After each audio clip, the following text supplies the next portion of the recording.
Good morning, millennials. Welcome back to The Toast and happy Tuesday. Hey, Jax, how you doing, girlfriend? I'm darn good, boyfriend. We're girlfriend, boyfriend. No, we're girlfriend.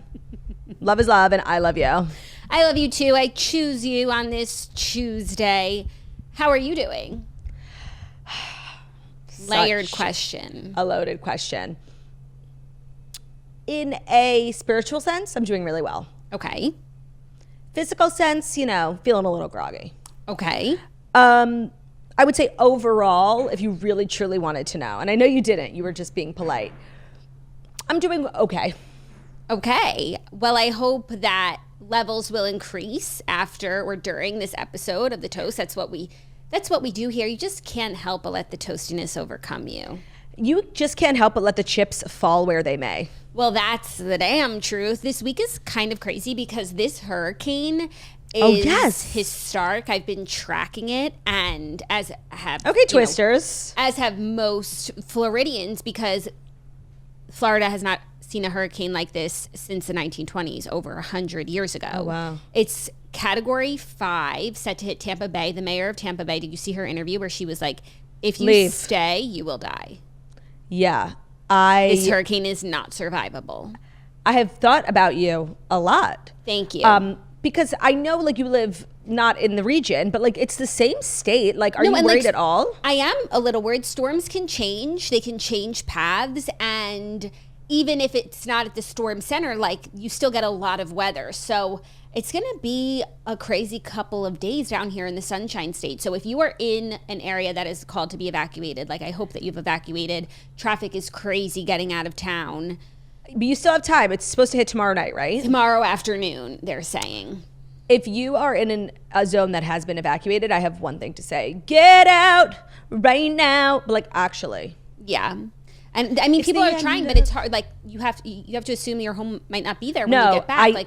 By the way, so much easier said than done. You also have to batten down the hatches. Leave behind everything you know in this world. It's very difficult. A lot of people are still already suffering from Hurricane Helene. I saw that some of these places hadn't even fully recovered from Hurricane Ian. There's just a lot to consider, and so I'm wishing everyone the best.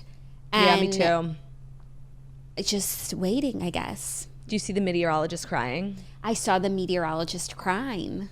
He said he was an older gentleman, clearly an experienced meteorologist, and he was just kind of overcome. He knows the magnitude and he's seen things, and he knows this is going to be devastating. He's never seen anything like this before. I feel like sometimes there's not a lot of hoopla for a hurricane, and then it ends up being completely devastating. And then sometimes there's a lot of hoopla, and it's not that bad. Hopefully that's what's going to happen. Hopefully, but we need a miracle. The miracles happen. Miracles happen once in a while. And if you're listening to this episode, maybe you live in an area that's being hit and you're hunkering down and you saved your episodes of The Toast. You're listening to this as a hurricane is hitting. We are with you. You've got this. Yeah. Power of prayer. You see King Luke Combs putting together a benefit concert. Of course. Now, the question that everybody wants to know is Luke Combs' number one song, or maybe one of his top 5 songs, is called Hurricane. And when you're doing a benefit concert for the victims of Hurricane Colleen, are you singing that song? It's not disrespectful, but it's a little weird. It's a little on the nose, but I think if you give it a nice prelude of this one's called Hurricane, this goes out to all the ones, I think it could be a tribute. There's a right way to do it. I don't think anybody, though, would ever assume in any scenario, but this one in particular, that Luke Combs has anything other than good intentions. But I do want, that's definitely a conversation amongst his team to play Hurricane or to not. Since it's the benefit concert and he clearly shows that he cares and he's helping, he's and going he put above it together. and beyond, nobody can accuse him of shit. But if there was a pop star with the song Hurricane and today she was doing a performance in a racy little something, singing about a hurricane, that would come off as tone deaf. It would have to be, toned down, an acoustic, stripped down version. Yeah, I think when you're doing the benefit concert, you can sing the song. But if you're singing about a hurricane glowingly right after a devastating hurricane and another one coming through, maybe that's a skip for the day. Right, that's kind of one of my favorite performances. I think we all have those. We all have a list of YouTube videos that we get drunk and make everyone in the room watch, right?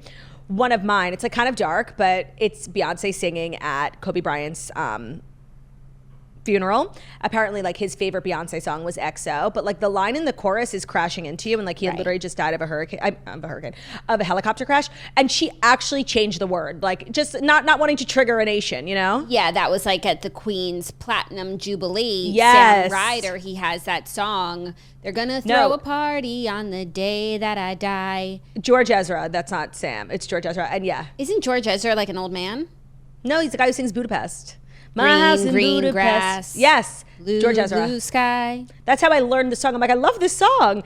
I heard it at the Queen's Jubilee. They changed the lyric from "You're gonna throw a party on the day that I die" because it was. I mean, that was like, talk about on the nose. That was like up the nostril. It was really. Yeah. So that was amended. Not to like, you know, make the hurricane about me, and I'm not. I'm just like, I'm trying to switch subjects because I wanted to share something and I just remembered it. Oh, two things. Actually, just one, actually. Kind of developing story over the last couple of months. I have major news to announce. Okay, I'm listening. Major, ready? Special announcement. You moved to the studio? Yesterday, I put in an offer on a studio, which I haven't done yet. The good thing about the situation I have found myself in is like I am looking for a bunker, like a unit with no windows, which are the least desirable units. Right. Who the fuck would, if you're actually working like an office environment, who the fuck would look for something without windows? And I found a unit with one unit in the bathroom. I mean, one window. I found a unit with one window in the bathroom. So literally it's a bunker. Nobody wanted it. It's half the price of this place. It's been sitting on the market forever. I just put in an offer in yesterday. If we get it, which I am fairly certain we will, let me say it's such a fabulous building. Like my walk just got cut in half. Thank God. This walk is just a little too long for me. We would have two unique studio setups so that like, when Ben comes. New York? Yes. I would have my OG.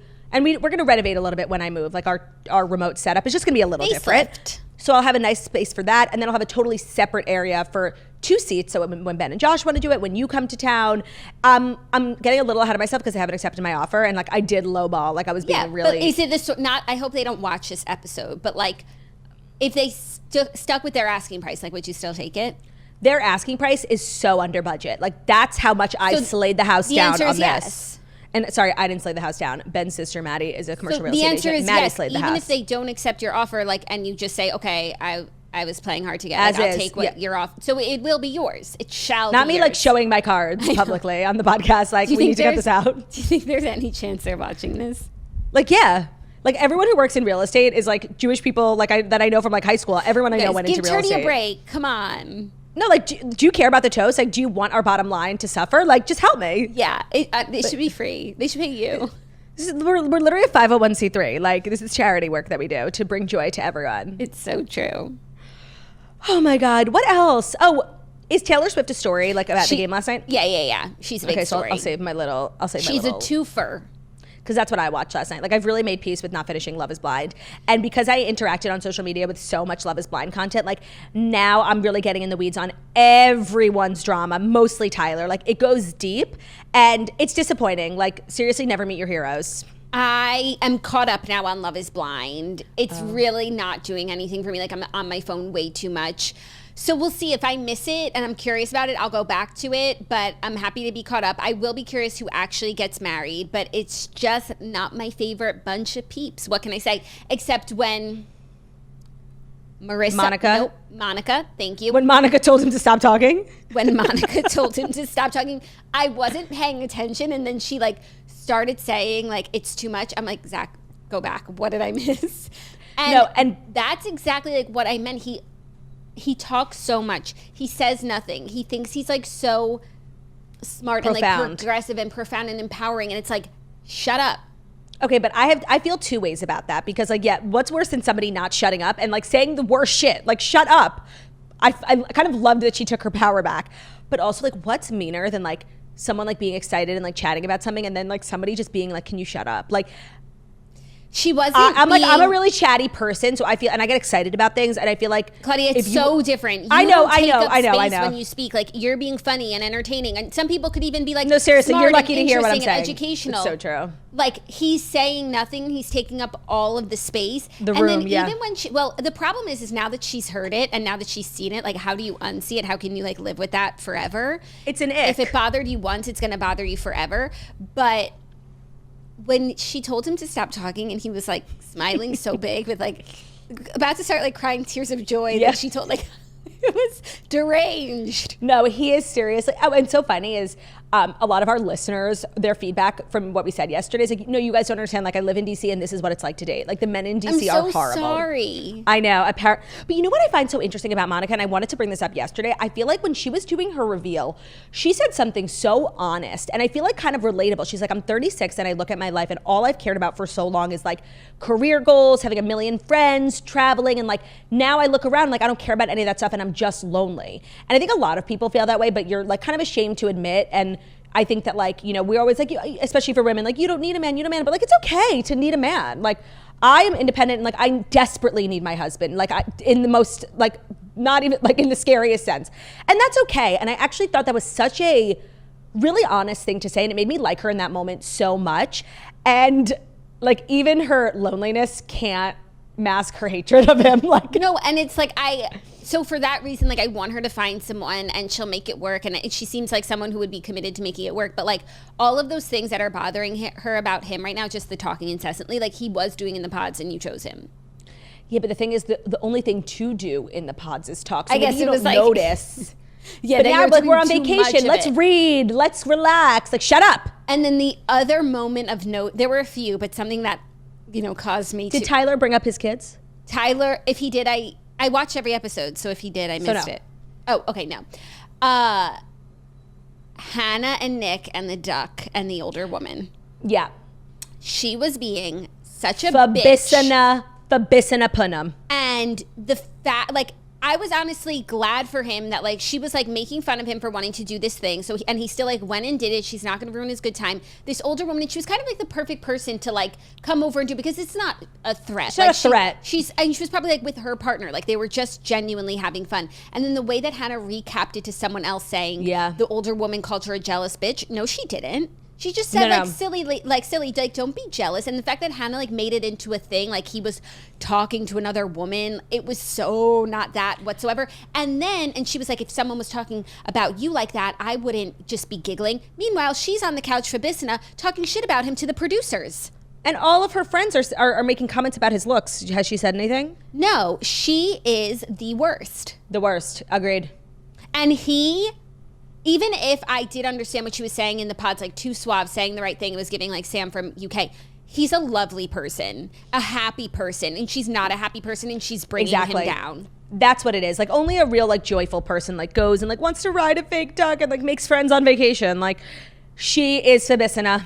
When she was sitting there, like being like, "You're giving me the ick," like, and when he came back and they were fighting, I was like, "You guys should break up right now. Like this is not going to work for you." I hate the concept of the ick. Like when it first came out, I was really into it. Like it's funny. I know what you mean. Like you see someone like waiting in line, you're like, ew. But I think it's really given like people an excuse to like dislike people and write them off completely for like the most natural, like innocuous things. No, and it makes people, it makes you mean all the time. People now conflate like ick with red flag. Like a red flag means you should like walk away from someone, like stop, don't pass go. And ick is not that. Like, it's just a moment of butt clenching, and then you unclench and you carry on. It's true. It's so true. So, okay, he gave you the ick? Okay, cool. I'm sure you gave him the ick. 1000%. And then the list that she, like, had next to her bed and crumpled. I didn't get there. Oh, you didn't finish everything? No. Oh, I thought you did. No, I'm done. Oh. Like, I'm not done in the sense that I finished it. I'm done in the sense that, like, I will no longer participate. Got it. I've watched every episode they have on offer. Good for you. It's not a good season. It's not a great group. That's what I'll say. Not. I won't miss them if I choose not to pick it back up again. Yeah, same. But we have stories today. Mm-hmm. I mean, you sound surprised. We've got that swirlitude, right? You do. Again, don't be surprised about that. I could never. Stories and swirlitude. That's the bedrock of the toast. So true. Bedrock. What does that remind you of? The Flintstones. Classic. Of course. I was like, wait, am I wrong? Like, what else would there be? And bedrock is a word that I am always looking for. I need to like really also, start adding it to Jason Derulo. I can make your bedrock. Literally. When I use the words like cornerstone and like core tenant, The word I'm really looking for is bedrock, and I've just now realized that, and I need to really learn this word and unlearn core tenant. And what was the other one? Cornerstone. Oh, I'll miss Cornerstone. Bye. Thanks for the memories. That's Don't cry like because your it's over. favorite Smile new because it happened. restaurant. The corner store is a cornerstone of your dining. Of American culture. Of your dining preferences. That is true. So well, maybe it could dive be a in. bedrock now. Every time I wear jeans on the toes, I regret it. Like, the circulation to my labias, like, it's completely cut off. That was me yesterday. Today I'm wearing it so rough. I'm wearing these capri trousers that are stretchy and adorable from Revolve. They were on pre-order and I just got them yesterday. But do you want to know something so crazy? Yeah. They came with a hole in them. I'm still wearing them, and I'm not sending them back because like they were on pre-order. Like I won't get another pair, and I'll have to. Where is it? It's on the seam on the leg. Okay, on the seam. Oh, I see it. Oh my god, you see it, but you guys won't see it. That's why. Oh my god, that's really crazy. On the seam, you know I can fix that for you. Yeah, of course. Like it's a nothing, but like seriously, Revolve. Okay, really? Like I'm glad you brought that up. Get it together. For the last like 2 years, absolutely everything on Revolve is exclusively available for pre-order. What is that? And then like 6 months later, you get a dress and you're like, I literally don't need this. Oh, I have the opposite experience where it's like, shucks, I don't want to pre-order it. I need it next week. And then all of a sudden, I pre-order because it's cute. And then it's like here 2 days later. What is up with pre-order? Like, one, maybe these are popular styles that they can't keep in stock. And two, maybe it allows them to not place like mass orders and just sort of like do things made to order, which is a more profitable business model. It's so lowbrow. Like if I order something, I expect it to come. This rip is so lowbrow. We did a whole episode on like the quality of Revolve. We did, what was that, like a couple of months ago? Revolve has gone so downhill. It's insane. Yeah. To me, it's the same level quality as like H&M now. But the prices are like 10 times as much. Ooh, did you see Cult Gaia for Gap? No. That's cool. I love when brands do this. Remember like Isabel Balmain for H&M, Missoni for Target. No, but it's always like really big houses and things that are super like luxury, and it's cool when they do H&M, but I also love the idea of just like great designers, like mid-level designers collaborating with more affordable brands too. Cult Gaia for Gap, it's like a real blend. Cult Gaia is like very like statement piece, and Gap is very like basic, so it's like a real blend. I love when brands do that. Like we need more of that all the time, and I thought that was a really good one. And I don't know if Gap has ever done one. Yeah, that guy, but like that's not real. Yeah. Okay, cool. Yeah. Well, now without further ado about the rip, here are the fast 5 stories that you need to know. And the Fast 5 stories that you need to know are brought to you by Wayfair, the place to shop for all things home this holiday season. From sofas to spatulas and everything you need from holiday hosting, like festive cookware, cozy bedding, and holiday decor galore. The holidays are obviously a stressful time, especially if like you're in charge of hosting and everybody's just like making your house dirty, staining your things. Wayfair makes it so easy to get your home holiday ready, so you can make your home way more you at a price that works for you. So there's something for every style and every home at Wayfair, no matter your space and no matter your budget.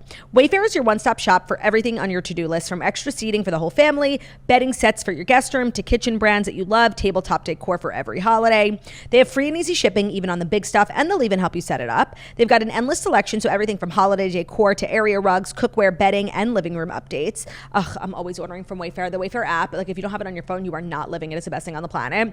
And this holiday season, if like you're the family member who's hosting, everyone's coming to you, like you need a lot of things, especially if you want to have like an Instagrammable moment. Like you need all that festive decor, you know? If you're blessed enough to have a tree, like you can get really cute accoutrements. They sell everything at Wayfair. Like just when you think they don't, they do. They are your one-stop holiday shop for everything on your to-do list this season. If you go to wayfair.com right now, you'll be able to get your home holiday ready. I love that the brands are filtering in their holiday copy. Like it's happening. It's all happening. So Wayfair is WAYFAIR.com. Wayfair, every style, every home. Today's episode is also brought to you by Masterclass. So Masterclass is where you can learn from the best to become your best. Masterclass is the only streaming platform where you can learn and grow with over 200 of the world's best for just $10 a month. An annual membership with Masterclass gets you unlimited access to every instructor. Masterclass is like one of those companies I wish I invented myself. I think it's so brilliant. Like, do you ever wish, like, I wish I could pick X person's brain? Well, you literally can. Like, Masterclass is getting the world's best from like business, celebrities, chefs, comedians. They are sitting them down and just basically like figuring out the keys to their success, getting all their advice, their story. So whatever, like her story, whatever your story. your career field is. Like for me, I watch the Kris Jenner one, which is like so me, like social media empire. Yeah, it's giving glamorous celebrity. But whatever you're looking for, like Bob Iger's on there. If you're looking for like business advice, if you're a chef, they have Gordon Ramsay. They have like really amazing talent. And it's such a good idea to like better yourself. I feel like we're always looking for ways, like low lifts, to really like work on yourself, like learning a new language. This is one of those things, like just broaden your horizons. And it's also a really good gift. So you can access Masterclass on your phone, computer, smart TV, even in audio mode. So build your confidence through humor with comedy icon Kevin Hart. Use improv to overcome your fears, like with Amy Poehler. Turn your passion into achievements with the cultural icon herself, Martha Stewart. The classes really make a difference. 88% of members feel that Masterclass has made a positive impact on their lives. It's also a great gift. So if you have somebody in your life who's like in the arts or in business, like you can give them a membership. I think that's so smart. So right now our listeners are going to get an additional 15% off any annual membership at masterclass.com/toast. That's 15% off at masterclass.com/toast, masterclass.com/TOAST. Today's episode is also brought to you by Lumi Whole Body Deodorant. So summer is not the only time that we're getting body odor. We can get just as smelly under our favorite fall sweaters. Oh my, that's so true. I was sweating like an animal yesterday. And that's why we're really excited about Lumi Whole Body Deodorant. It's for your pits, it's for your privates, and beyond. So Lumi Deodorant was created by an OBGYN who discovered that odor isn't just an underarm thing. It's an all-over thing, and so she developed Lumi, a pH-optimized deodorant that's clinically proven to control odor everywhere for up to 72 hours. So fall can be just as fresh.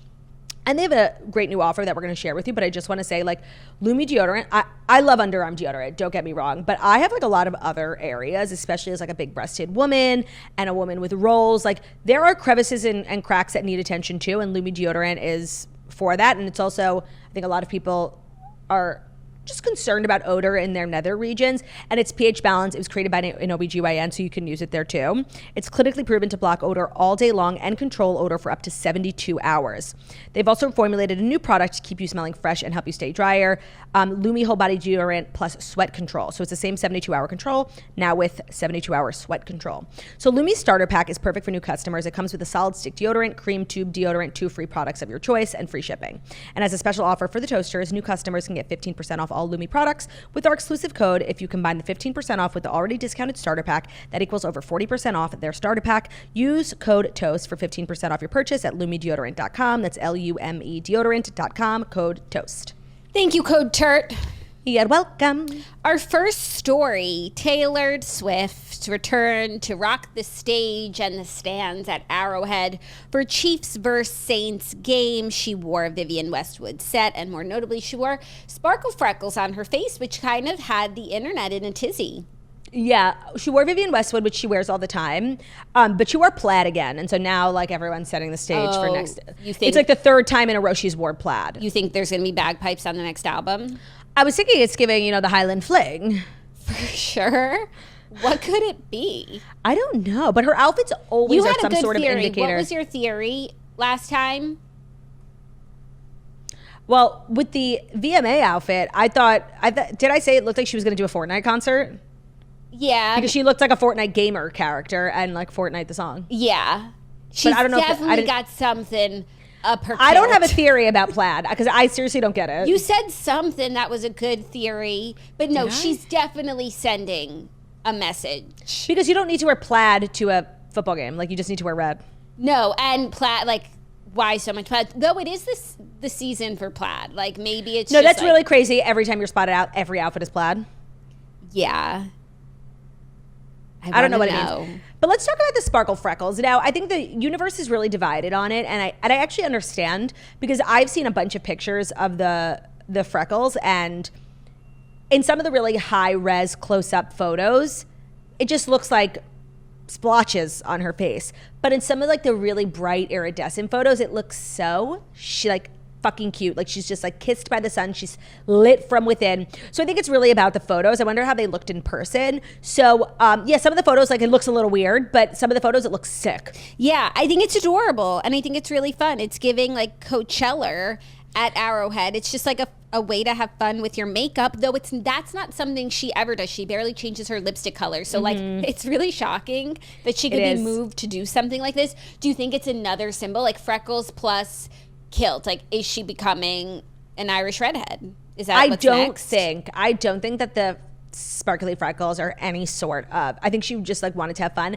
And it came up on my TikTok, like the founder of, it's like a very small, like woman-owned brand. She just like sells these sparkle like freckle tattoo type things. She was freaking, she has no idea how Taylor got it. Like she was freaking out. I feel like when it's something you want to do for fun, you like do it with a friend. Like I could have seen like her and Brittany doing it together.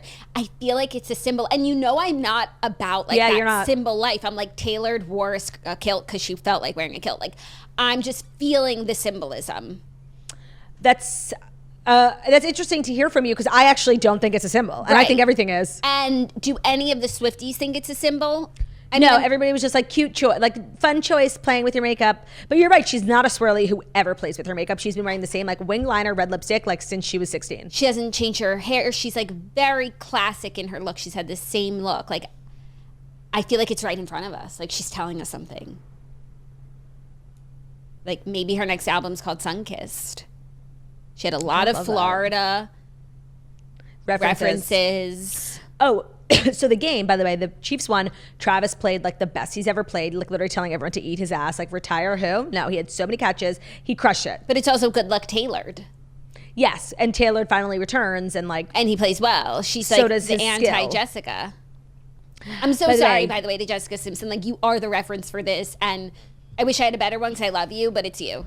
So, you know, everyone on the internet, like if you care, is talking about how Jessica Simpson and her husband like are most likely getting divorced. They haven't been seen together in a while. She hasn't worn a ring in a year, and she sold their like LA marital home.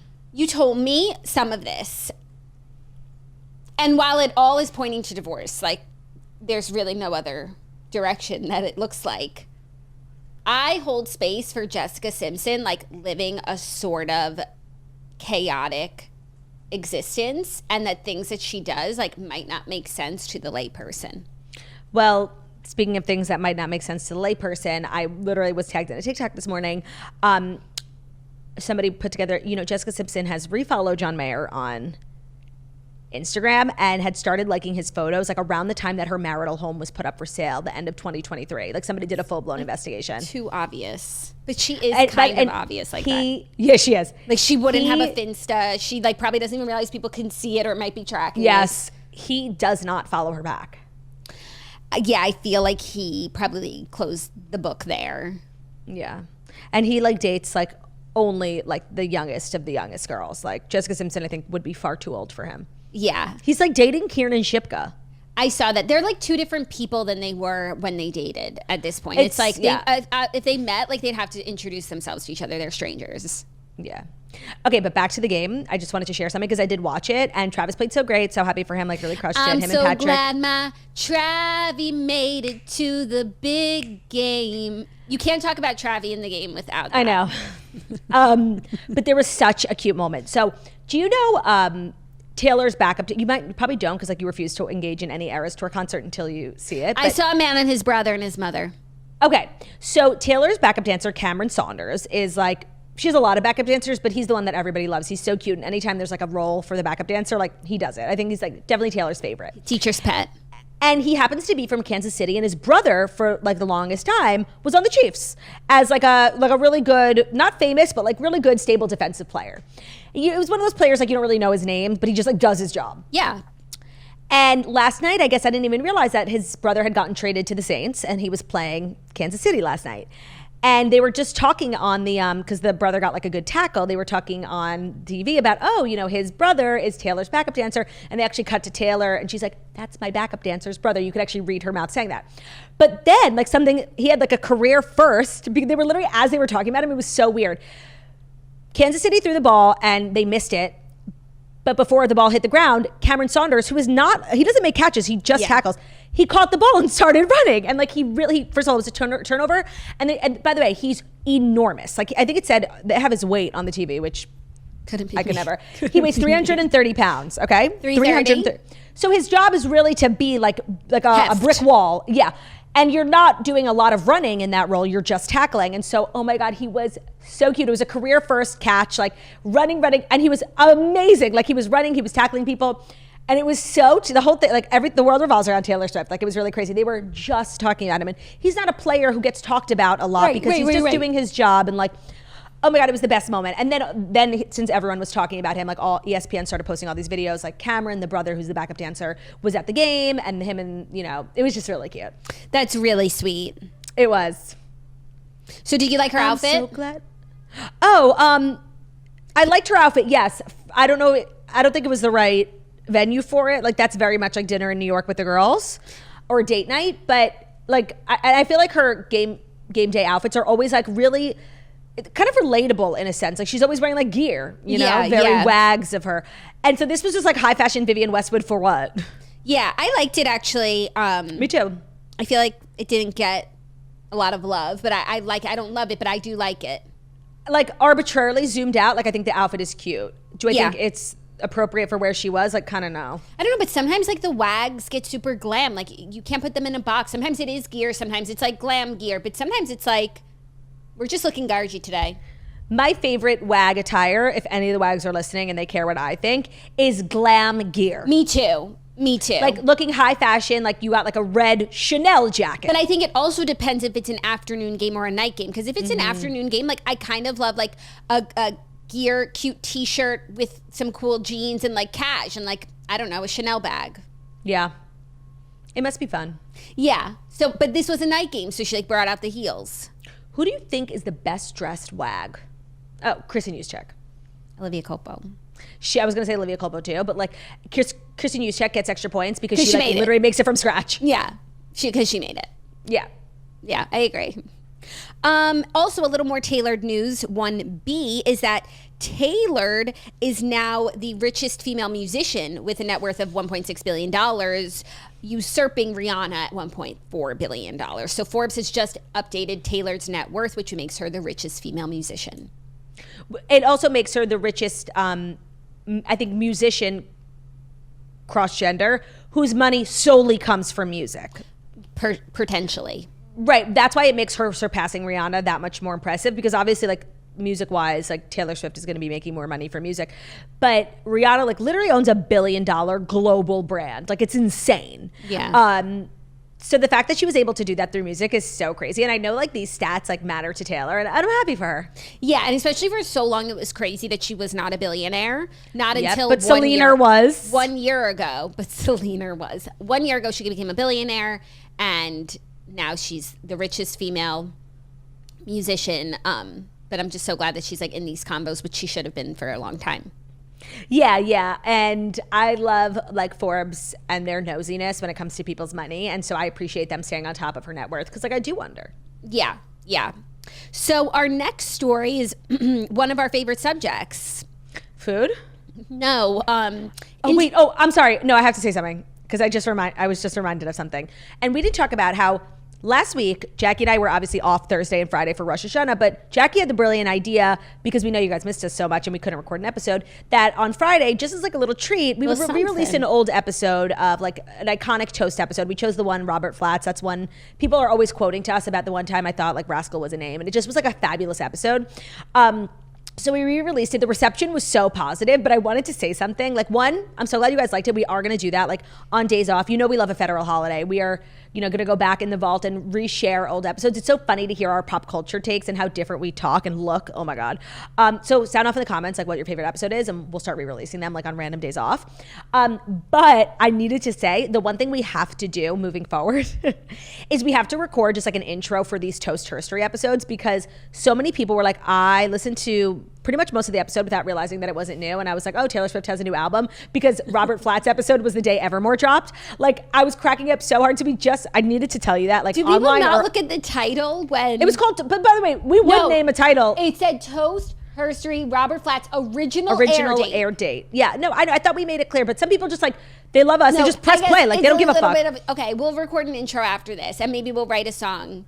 I'm so glad we're doing our Toast Herstory, one step closer to Travi being my last name. Okay, so it's for days off. Ready? So okay. So what'd you say? The first line? I'm so glad we're doing our Toast Herstory. We are almost back with Jackson Turdy. Like, we're coming back, like, with the regular. Yeah. We'll work on it. I like it. No, don't try and do more than that. Like, we can barely get the first 2 lines. This is our creative process, Turdy. Can't stymie the process. So true. You can't stymie the process, can you? Oh, yeah. Stymie's another good word. It is, but it reminds me of sty, which I don't like. Oh, have you ever had a sty? I feel like you haven't. I feel like I have not, but I feel like I have. Like, I've definitely had phantom sty. I, like, oddly had a lot of styes growing up, and I've gotten, like, a couple in my adult life, and, like, they are debilitating. They are horrible. Yeah, I'm sorry. If you have a sty today, like, just know we're thinking of you. Oh, if you have a sty today, like, don't try that stuff from the drugstore called sty. It's horrible. Just put a warm tea bag on your eye. It'll go away. Yeah, and some sunglasses for the rest of us. And, like, and also, like, wash your face, you know? Wash your face. Our next story, one of our favorite subjects, intimacy on set. Who's doing what now? What? Who's doing what? Andrew Garfield reveals that his sex scene with Florence Pugh went further than intended when filming their new movie, We Live in Time. Horrible title for a movie. Like, seriously. What's it called? We Live in Time. It's bad. What is it? We live in a time. Like, I have no idea. Passion between Andrew Garfield and his co-star Florence Pugh heated up when the cameras weren't rolling, but not exactly on purpose. He detailed one particularly racy scene he and Florence filmed that went, quote, a little bit further than they intended. The 41-year-old explained that the sex scene was captured on a closed set, meaning only a very small amount of people were in attendance for the sake of the actor's privacy. He said in a discussion at the 92nd Street Y, I just feel like that's important to know. He said, quote, we were getting into it, as it were, and we go a little bit further than we were meant, just because we never heard cut and it was feeling safe. He went on to detail the two actors' methods as they continued rehearsing the choreographed moment, saying, quote, and we're kind of like, okay, we'll go to the next thing and the next thing. We'll let this progress and we'll just carry on. At a certain point, both of us, I feel like we were telepathically saying to each other, this definitely feels like a long take. Then he noted that he looked up to see the camera operator was not even filming the passionate moment between himself and Flo. He shared, I look up and in the corner is Stuart and our boom operator. Stuart has the camera by his side and is turned into the wall. So I guess they just thought like they were like going at it for fun. Here's the thing. Celebrities will like share tidbits like this and then also like straight to your face be like, no, it's not weird like to make out with a random person when you're married. Like that's part of the job. They're always telling us like, it's not weird. It's not weird. It's not weird. It's part of the job. It's part of the job. It's part of the job. And then something like this will be said and I'm like, it's weird. You literally can't convince me it's not. Actors are weird people. Like, were they both single during this instance? I feel like, yeah. If I were one of their partners, like, and I heard this, that's cheating. Like, it's already so fucking weird, but the fact that, like, they kept going, why didn't they hear cut, but the camera guy put his camera down and, like, they're still going? No, and by the way, so they did all this extra work and it wasn't even caught on tape. Right, like maybe sometimes I could see how, like, intimacy, like, would go a little more, but that's just the actors, like, really feeling the role and whatever, and it's like, okay, so get that on camera and, like, we'll incorporate that and the improvisation into the film. This is just really something. Like the fact that this happened, like it is what it is, right? We can't, change that. The sharing. Yeah. But I feel like if it happened and they didn't share, like it was secretive, like that also makes it weird. Like the whole thing is weird. This is just a weird thing that happens that they want us to wrap our heads around and think is normal. And I think for most of us, it's not. No, it's not. And I guess like I really can see if you like work in a sitcom and like it's very PG and like you just kiss, like I can see that becoming routine, and it's so analytical about the lights. But the more and more things that I watch, like there is so much like pretty graphic sex in everything. Like literally Florence Pugh had a sex scene in Oppenheimer. Like so unnecessary. They put sex everywhere, like really graphic. And I'm not talking about just like kissing. I'm sorry, being naked and like in these types of positions, like that I don't think you could ever get used to. The kissing, but my fake husband on a sitcom, young Sheldon. 100%. Sure. And what's funny, it's like audiences aren't asking for this. I feel like it's constantly foisted upon us and we're getting just used to more and more sex scenes, like longer, more graphic, like more skin, more bits. Yeah. And it's them like pushing it on us when it's like you would think they'd be the ones to be like, you know what, let's just leave it to your imagination.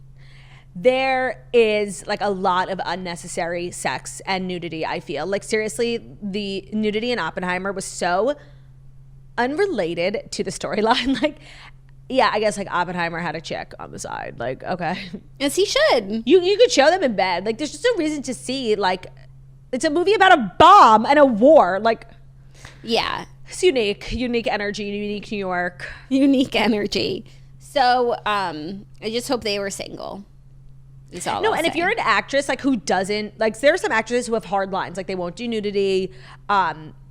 I feel like now more than ever, like, your options are definitely limited. Like, now when I think back on the fact that in Sex and the City, like, Carrie Bradshaw, who obviously Sarah Jessica Parker had a line. She was like, I'm not being nude at all. It's actually crazy that she was the star of that show, given what the show is about and the contents of the show and all the other women and their sex scene.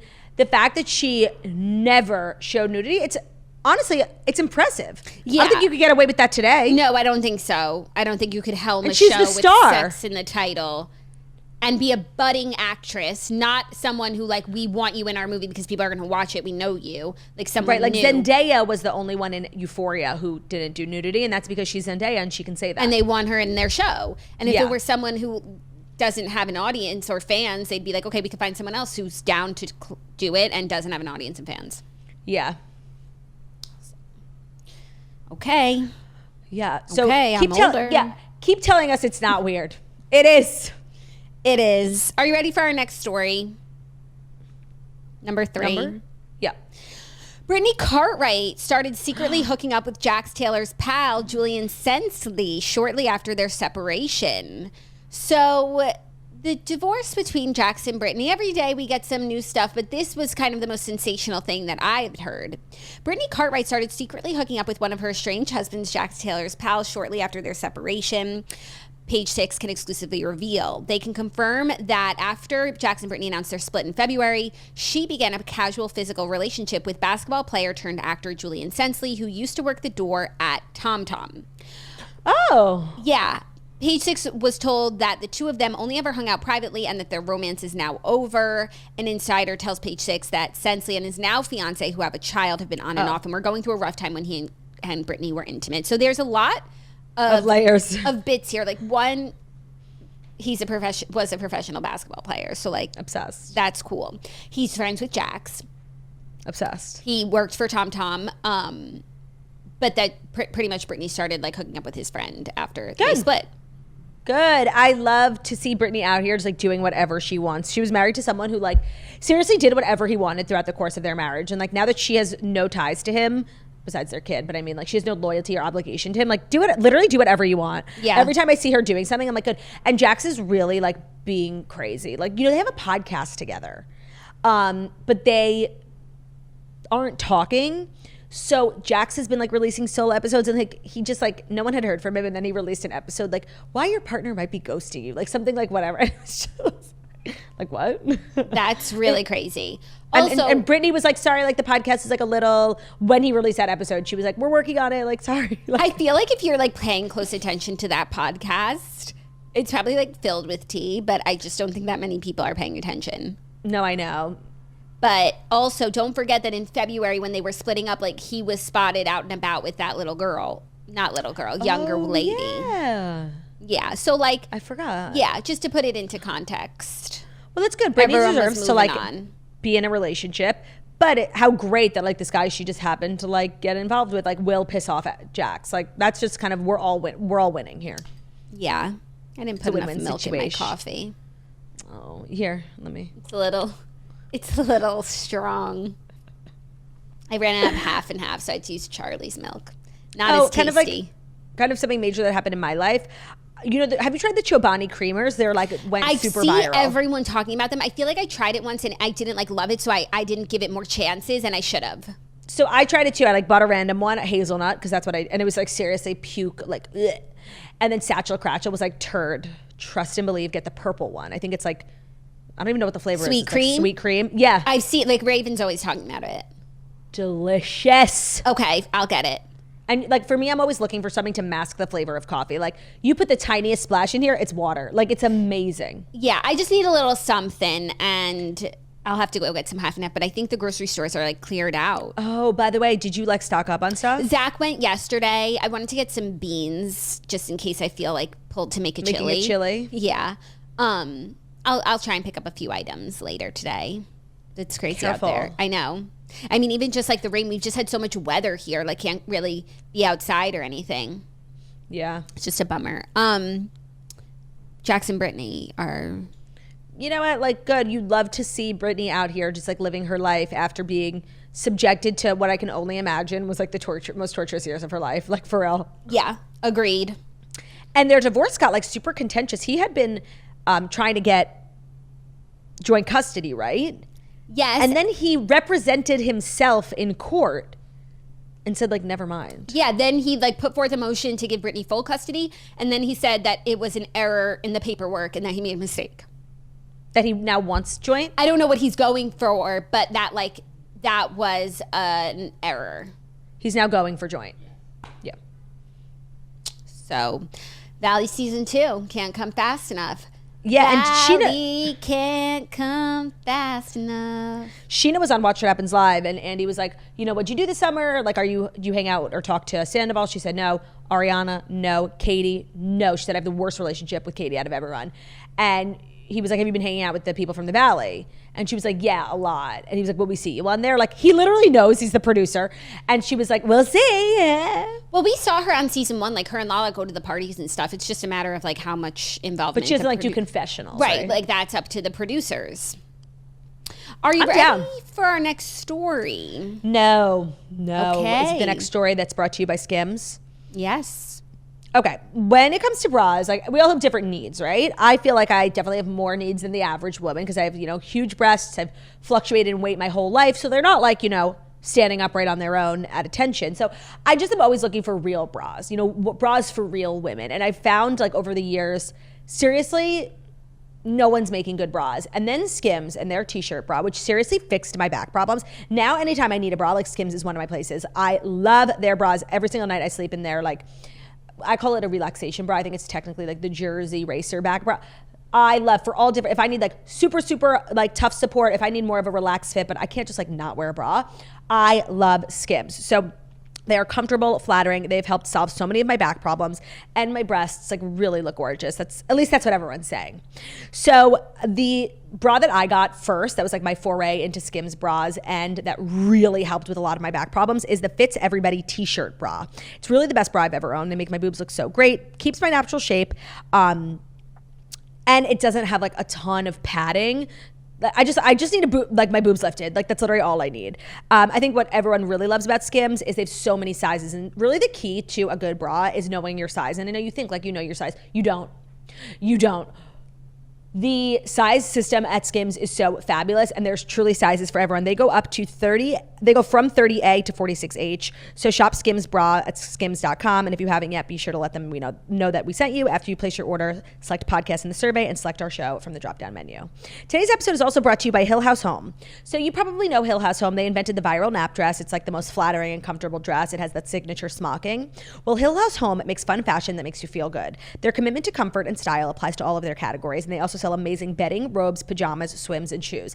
Like every time I try a new category of Hill House Home, I'm shocked. Like forever I knew about their dresses, like so cute.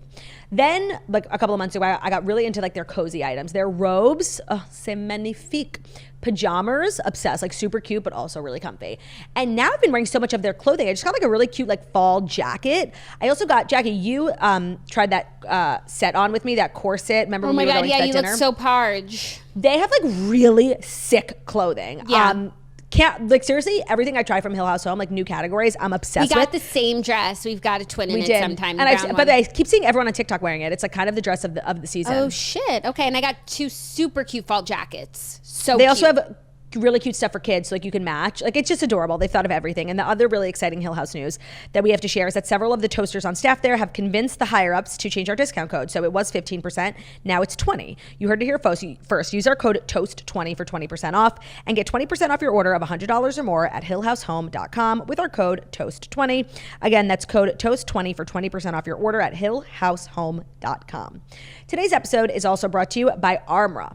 Colostrum evolved 300 million years ago, and it is the first milk all mammals produce. It's the first nutrition that we receive in life, and it contains all the nutrients for your body that you need in order to thrive. Over 5,000 research publications documented the health properties that it confers across all stages of life.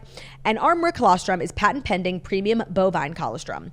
It's colostrum concentrate that leverages proprietary cold chain biopotent pasteurization technology to preserve colostrum's over 400 bioactive nutrients in their purest, most bioavailable form.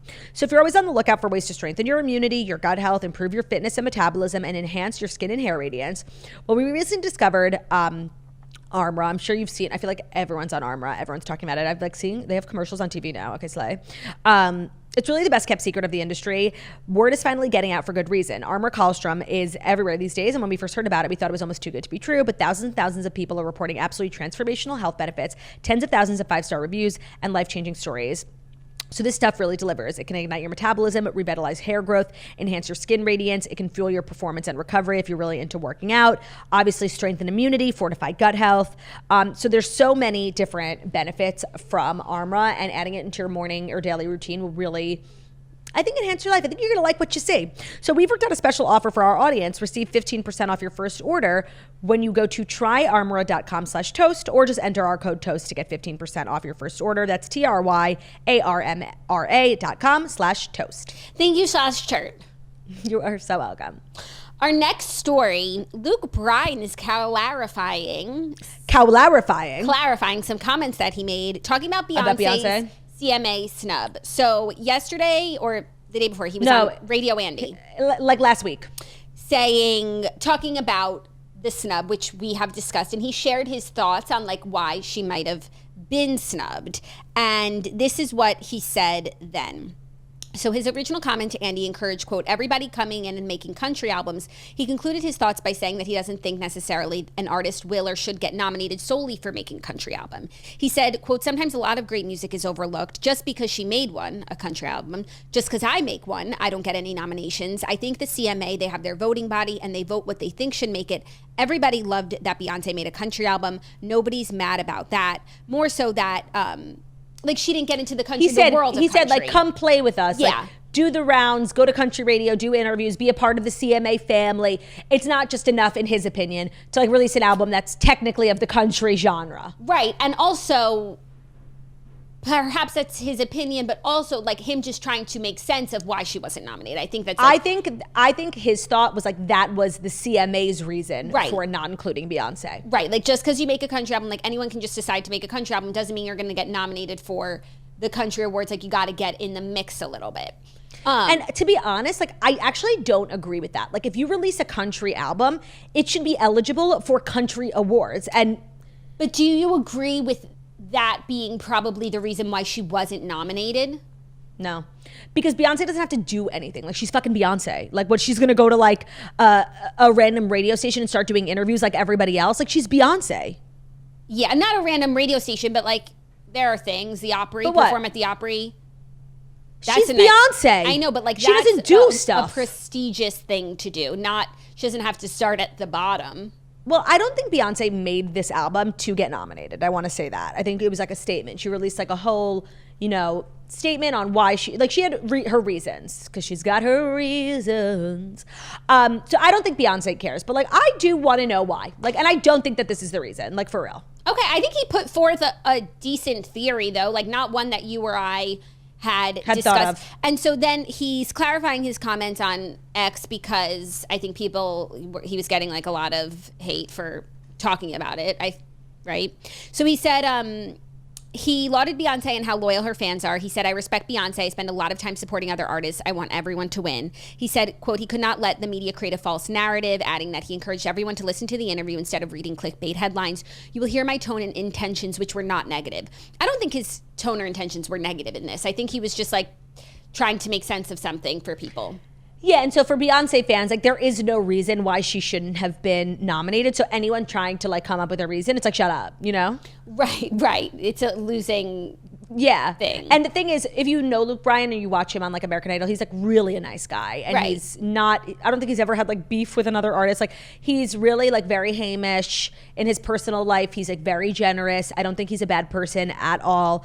I think he was just like talking, and you know, you're allowed to talk. And I do wonder what other country artists think. And he's one of the biggest ones. And theorizing, and also like not trying to just get like assume the worst about the CMAs, because he's in the CMA, you know, universe, and like he's not trying to make enemies on either side. I think he was just talking about it, which some people didn't like. Yeah, no, he's absolutely allowed to theorize, just like all of us. And if anything, he has more insight than any of us. Yeah. Are you ready for our fifth and final story? Some exciting book to movie news. Wow, fifth and final. It's all coming to an end. 'Cause I'm leaving on a jet plane. Don't know when I'll... Do you think that guy in the song was flying private? Who calls a plane a jet plane unless you're flying private? Correct. And he's like a big singer. He wrote his song. Was this song before his success? I don't know. I feel like it was private. Maybe he just like needed another syllable. 'Cause I'm leaving on an airplane. Okay, wait. Now it's intentional. He's obviously wealthy in the song, and the girl should run after him. Yeah. Get on the plane. Do you remember when somebody like sampled that song? 'Cause I'm leaving, never gonna come back again. She found somebody that does it better than he can. No more making you fly. Is it like Jesse McCartney? Let me play it on a G5. I'm leaving. I think it is Jesse McCartney. It is, right? It is, yeah. What's the name of the song? G5? It should be. Leaving. Okay. Also good. Leaving by Jesse McCartney. Are you ready for our fifth and final story? I'm not going to ask you. I'm just going to get you ready. Like, this isn't... You no longer have a choice on this Tuesday. Jeez, okay. I'm foisting it upon you. Let's hear it. Colleen Hoover's novel, Reminders of Him, sets a movie adaptation at Universal for Valentine's Day 2026. Her worst book. Give us November 9th first. Give us Ugly Love first. Give us... Reminders of Him was actually the last Colleen Hoover book I ever read. I have not read Reminders of Him because like I Colleened too close to the sun for myself after November 9th. That was like too much Colleen for me. I need to remember Reminders, the name of the guy in the book. Like his name bothered me so much. Her name was Kenna and his name was like Ledger Ward. Ledger! Oh my God, Ward is the rural juror. Okay, now me checking my phone to like look something up. 3 missed calls, like so urgent.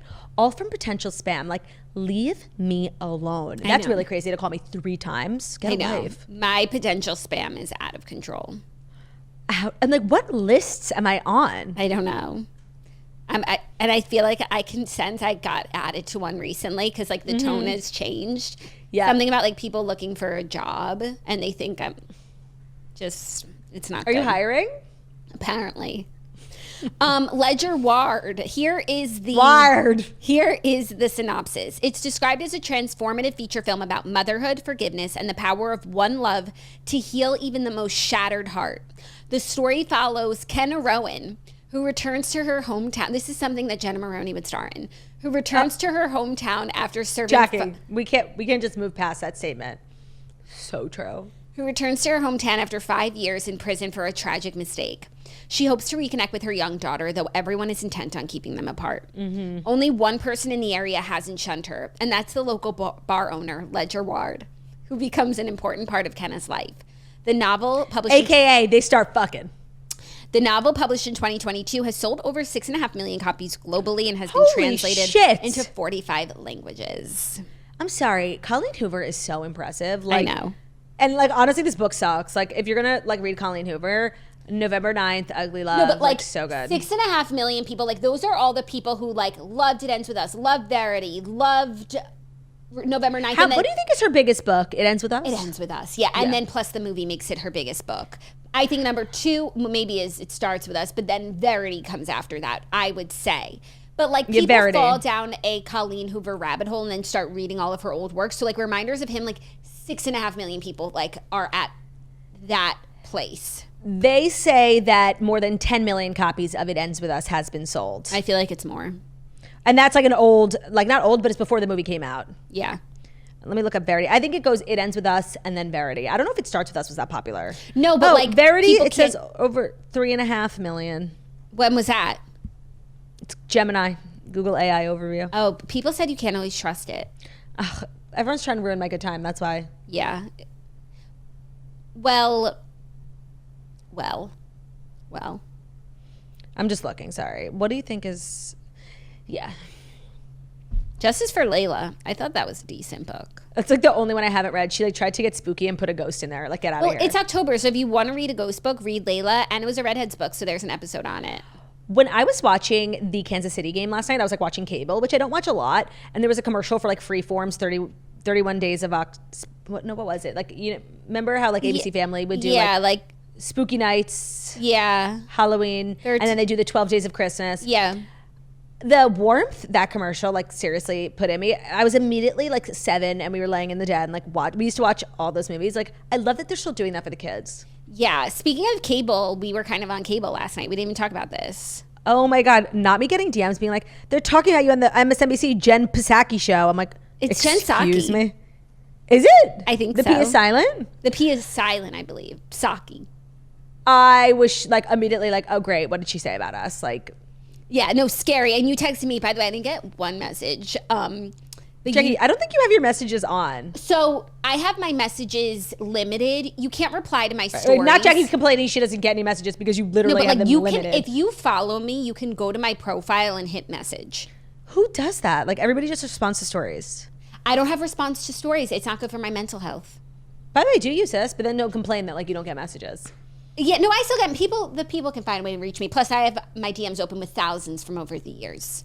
Oh, not the thousands. So me okay. and my community, we can reach each other. But yeah, it's not good for my mental health, positive or negative comments. Like, of course, you think negative. I don't want to see people like reacting to my stories. But it's also like all that affirmation isn't good either. I don't want to like post a story and then be waiting. Like, what are people writing to me? Like, I just want to let it sit. Love that. Well, they had said Psaki's talking about you, and I was like, great. like, what do we do now? It just can't be good. It can't. And then I listened to it, and it was actually not Psaki. Like, she had a very millennial coded swirly on to like talk about Kamala doing Call Her Daddy and like the impact of traditional like legacy media versus new media. And then she was like, well, what other shows do you think would be good? And the girl was like, The Toast. Like, that's what everybody needs to be doing. And then it got me thinking, like, okay, let's say we get reached out to. Like, we're gonna say yes, right? Like, not that, by the way, no one's reaching out. We're just like having a hypothetical game. Like, we would say yes to either, no to both. Like, what would we do? I think that the decision would be the same for both of them. Yeah. However, I don't think if we did one, the other one probably wouldn't come on. I think that's what we were talking about yesterday. Like, will Trump do Call Her Daddy? Like, because Alex said that she put the call out. And I don't think it would make sense for him to do the same show right as Kamala. But I then think that his team would start thinking about, like, that is a good audience to reach, women, that sect, to do a show that's similar in demographic. Yeah. And like, then the question is, which one? Right. Literally us. Like, sorry. But I thought maybe Kamala would do that. Because you're right. Like, they wouldn't both do the same one. But if they were, like, Bernie Sanders and Trump both went on Theo Von back to back. And like Theo Von also had like the president of the Teamsters on this week. Like, he's obviously really getting involved in the election. And his lunch lady. Yeah, of course. But no, I mean, recently he's getting like really into the election. But Bernie Sanders and Trump, like, that's not the same as Kamala and Trump. Like, no, but it's like not that different. Like, Bernie's not running for president, but like he did. Yeah, but no, that's just.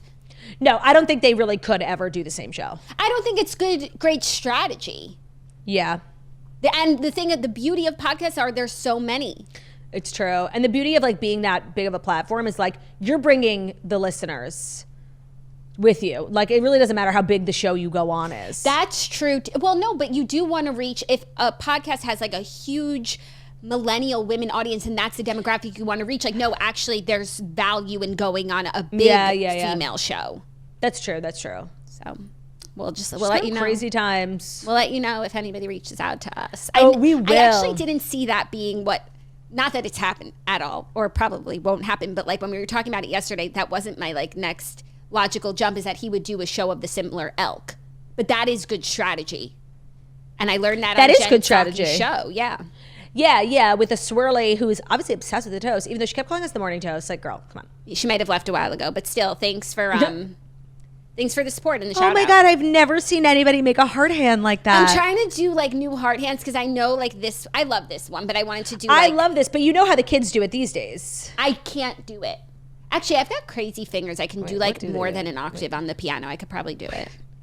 Wait, I feel like I'm having a stroke. No, it's like yeah. Yeah. It's index and middle. Oh, like this. That's cute. And then when they don't have both hands, Jackie. I feel like a claw in the stuffed animal machine at an arcade. Jackie, when they don't have both hands, then they just go like this. That's what I was doing to you the other day. I'm sorry, Claudia, hard hands are always going to be Selena Gomez. Claudia. Okay, but sorry, Selena Gomez is always going to own the hard hands. Like, this is the OG. But it's also tailored. Okay, do you think we're making a heart? Okay, I'm going to go over to the edge of my wall because that's where I'll go. We'll see. Yeah, we did. That's our show. That's our show. That's our show. That's our show. Yeah, it's bittersweet after doing an hour 45 yesterday to only do an hour 6. We're disgraceful. We are disgraceful. And we'll leave you with that. Thank you guys so much for listening to the Toast Monday Morning Show. Or we could just keep repeating each other. Or we could just keep repeating each other.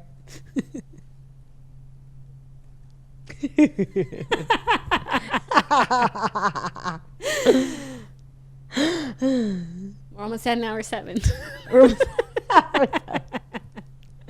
Thank you guys so much for listening to the Toast Monday Morning Show. We deliver the fast stories seen to every Monday through Friday on YouTube. So if you're watching this on YouTube, please feel free to subscribe and give this video a thumbs up. We're also available as a podcast anywhere podcasts can be found. That's Spotify, iTunes, Stitcher, Public Radio, iHeartRadio, CastBox, all the places where we listen to podcasts. Find us a toast. Leave a 5-star review about our beautiful setting, and ooh, goodly talented we are. Love ya. Bye.